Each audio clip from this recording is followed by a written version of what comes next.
Il a fait de la prison car il ressemblait à un délinquant. Moi je ressemble à Carlos et pourtant je paye toujours mes chemises hawaïennes, c'est quand même fou.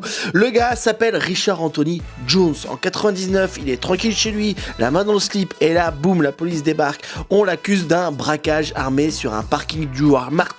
Lui il dit mais vous êtes fou, j'ai jamais été là-bas. Le problème c'est que les témoins oculaires jurent sur leur vie que c'est lui. Écoutez monsieur Richard, ils ont juré, ils ont craché, ça compte double. Ils disent au juge, c'est son visage que j'ai vu, je le reconnais. Résultat, le pauvre Richard prend 19 ans de prison, 19 ans. Il passe 17 ans enfermé, acclamé son innocence, sa vie foutue, on peut le dire. En prison, il passe du temps, une petite savonnette, la douche, tranquille, comme tout le monde, ok. Chacun ses loisirs en prison. Mais d'autres détenus viennent le voir et lui disent, mec, c'est bizarre, il y a un gars qui traîne dans le coin, là, en prison, qui te ressemble parfaitement. Il a la même barbe, même tête, et accroche-toi, il s'appelle aussi Richard. C'est là que les avocats se réveillent. Ils trouvent ce fameux Ricky. Ils mettent des photos des deux Richard côte à côte, c'est des jumeaux.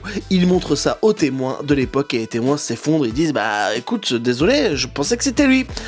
Richard Jones est libéré. En fait, c'est pas son frère jumeau, c'est juste un mec qui lui ressemble, en fait. Richard Jones est enfin libéré donc en 2017, après avoir perdu presque 2 décennies de sa vie parce que son sosie maléfique portait le même prénom que lui. C'est fou, si ce genre d'histoire d'ailleurs de dingue te plaît, n'hésite pas à t'abonner, j'en fais plein tous les jours.